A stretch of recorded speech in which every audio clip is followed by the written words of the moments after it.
Owning a Lamborghini Revuelto is a dream come true, but like everything, it has its highs and it has its lows. In this video, I'm going to show you some of the things I absolutely love about the car and things that drive me crazy. Enjoy the video.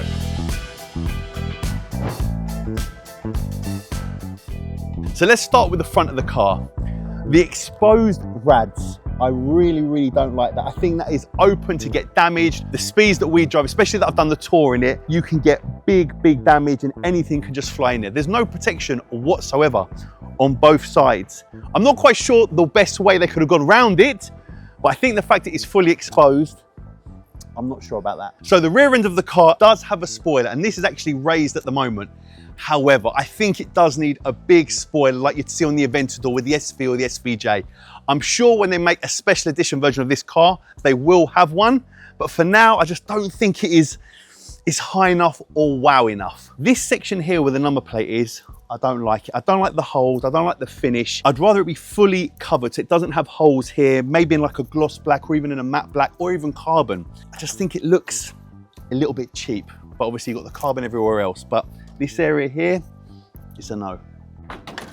So the engine cover. The engine cover in carbon is great. And obviously I spec this myself and put carbon everywhere. This here, and as I walk around, this.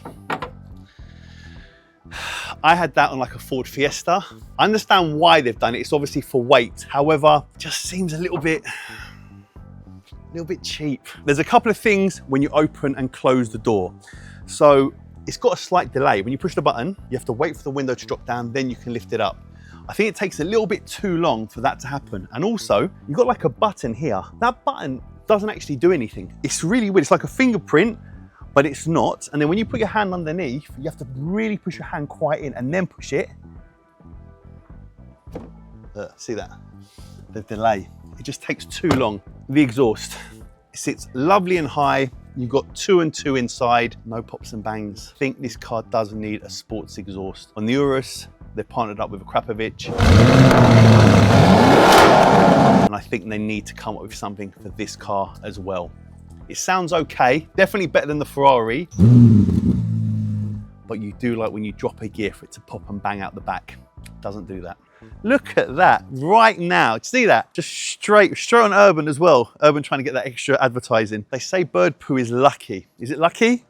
And it's on the driver's side, so we'll call it lucky. This here, the tank is very small. So I wish it had a bigger tank. I had to fill this up a lot on the tour where other cars were doing a lot more mileage. I was filling this up a lot. I've told you the stuff on the outside. Let's go and have a look on the inside. Okay, so I've got a phone holder here. It's very difficult because of the way the vents are. However, you've got a great place to store your phone. It's not a charging pad. I think that would have been really easy to have that as a charging pad for the phone. Again, a lot of the things I'm going to complain about, I'm sure the reason Lamborghini haven't done it is because of weight. But it would have been nicer if that was a charging pad. Something that drives me mad is the sound system. It's terrible. It's really bad. In the Urus, again, you have B&O, which is fantastic, amazing. You see the speakers rise up. In this, the sound system's really poor. I have it at 100 level. I have the equalizer up, I have everything up. It just doesn't sound great. And if you're driving on the motorway and you're making some noise, you can't really hear anything. Some people may say, well, Yian, you're supposed to listen to the engine. Yes, but eventually it gets boring and you want to be able to hear your music. I have been told that the later cars will have an upgraded sound system. The infotainment system, this screen here, I do like the screen. It's a great screen. I don't like where the volume is. The fact that you push this and you've got to scroll everything up. I do like having a control button where you can turn it up and down. And yes, you can do the volume on the back of the steering wheel, but it's not the greatest. So the volume button, there's no volume button. It's just swipe up and down. And when you're trying to drive and you're here and you're pushing this and you're trying to scroll up and down and no. The seat is not the most comfortable seat, and these are supposedly comfort seats. I don't think they're sports seats. They're not the big buckets. They're not fully carboned. You do have movement here. They are electric. Usually when they're electric, they're classed as comfort seats. It does have heated seats. It does have lumbar support, but they're not comfortable. people may say, well, Yian, you're in a Revuelto. It's not supposed to be comfortable. It's supposed to be for speed. It's supposed to be for driving position. Yes, but I've got the highest mileage Revuelto out there. I've got 3,805 miles. Because I've done the tour, I know what it's like to drive this a lot. And yes, you still want comfort, as well as all the speed and the drama and the excitement. So yeah, I just want a more comfier seat. Maybe because I'm old. One thing I did like on the Aventador is where the rear glass would drop down. They haven't got it on this. I'm sure it'll happen on the Roadster version if they bring out a Roadster version on this, but it was nice. That glass would drop down and then you can hear the engine even more because it's right behind your ears. Hasn't got one on this. So it's not all doom and gloom. There is loads of things I like about this car. So let's start with the inside. One thing that's great, it's great for me and probably for my neighbors as well. I can start the car in electric mode. So you know before you'd start an Aventador and you'd wake up the neighbors. And then once I'm out and away from the house, you just do this. It wakes everyone up. That's cool. The car charges itself while it's driving. So yes, it's hybrid, and yes, you can plug it in underneath the bonnet. However, you have the charging on the side here, and that will charge itself. It takes around 7 minutes. You just turn it across to recharge mode, and that car will charge while I'm driving. So theoretically, I don't ever actually have to plug it in to the hybrid. Yes, I'll still use trickle charge to keep the main battery topped up if I'm not driving the car, but the fact that I can just charge the car while I'm driving, I think is real cool. Something else I really like, the spoiler. In the old school Murcielagos, when the car would get hot, the rear wings would lift up, but there was no button in the car where you could raise the spoiler. In the Aventador, they brought it forward, and in this, you can actually raise the spoiler when you're stopped or even when you're moving. Yes, it comes up and down depending on what speed you're going, but the fact of the matter is you can push this button and the spoiler goes up and down.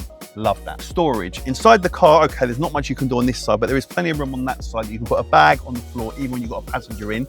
You've got space behind the seats. You can put, again, a bag, a rucksack behind either seat, and you've got a real good compartment in the front. That is really, really important. When we're on the tour, I was able to store a lot of stuff in the car, as well as us having a luggage truck, but a lot of people in their Ferraris had no storage space, but I was good. Something that any Lambo should have, but obviously the V12s always have it, is the doors go up. I think the steering wheel is real cool. I like the fact you've got the 4 knobs, toggles, whatever you want to call them, that you can turn everything around. It does feel like a Formula 1 racing car. I don't mind having the indicators and the lights and everything on the steering wheel. The cockpit here, incredible vision, incredible view. The fact that everything is digital nowadays is great. So yeah, I do like the driving position. I do like what I can see. And obviously then when you look out, it's got a great view. This here is always so cool in a Lamborghini. It's like the fighter jets. When you start, so cool. That's so cool. Everything inside is carbon fiber. Obviously it's matte carbon fiber compared to all the gloss on the outside. This center console is really nice, really, really sexy. And the fact that it's white inside with black is my color combo, which I love. White and black, then you've got the stitching here and the stitching here to match as well, the contrast, as well as on the steering wheel, the Italian flag here, which obviously put on the rear number plate as well. The passenger display, incredible. It's great for the passenger. Andrew really used that. You can see how fast we're going. You can see how much charge is in there. You can see what is going on. Saves him having to lean over or ask me any questions if you don't want to talk to your passenger. I like the fact you've got damping, so you can drive the car in soft or hard mode. I think that is really, really important. I do like the fact that Lamborghini always have an idea where to put the key. So the key just goes there, the same way in the Urus. Originally, when me and Matt did this video, we didn't realize, but it's got 2 cup holders, and then this goes back up. There you go, look. It's cool, isn't it? Fold it back in, close it. You'd never know.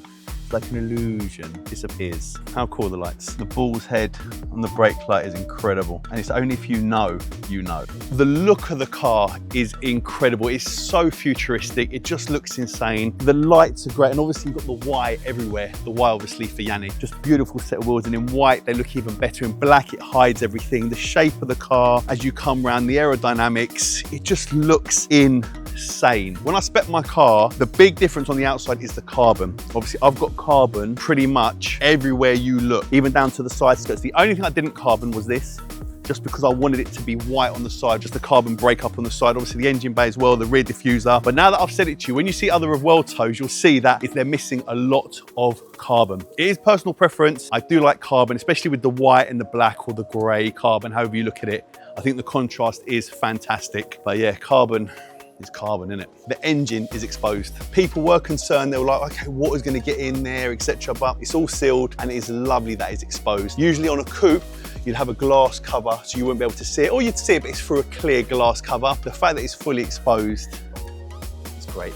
And it's got that lovely V12 engine. You can't have a Lambo unless it's a V12. The fact they've kept it V12 and then they added the hybrid to it as well is amazing. Also, it's 1,000+ brake horsepower. It needed to be. I would like it a little bit faster. However, it's still 1,000 brake horsepower and it's still very fast for what it is. Cue the comments. It's not as fast as an SF90. It's not as fast as this. It's not as fast as that. You know what? The Lamborghini looks better, drives better. And it's the car that I love. Listen, I was meant to have a Lambo. Y for Yanni, Lambo in my surname, just put it there. Would I ever have any other car? Probably not. This and my Urus. It's a perfect two-car garage, isn't it? Let's be straight. So that is all the things I love and hate about my Lamborghini Revuelto. The next stop is going to Lamborghini Hatfield for a new windscreen. And then who knows what I'm gonna do to this car. Stay tuned. Thank you so much for watching. Let me know if you'd like any other content with this car. Don't forget to subscribe. We're trying to get subscribers up. And give the video a like if you enjoyed it. I'll see you on the next one. Take care. See you later.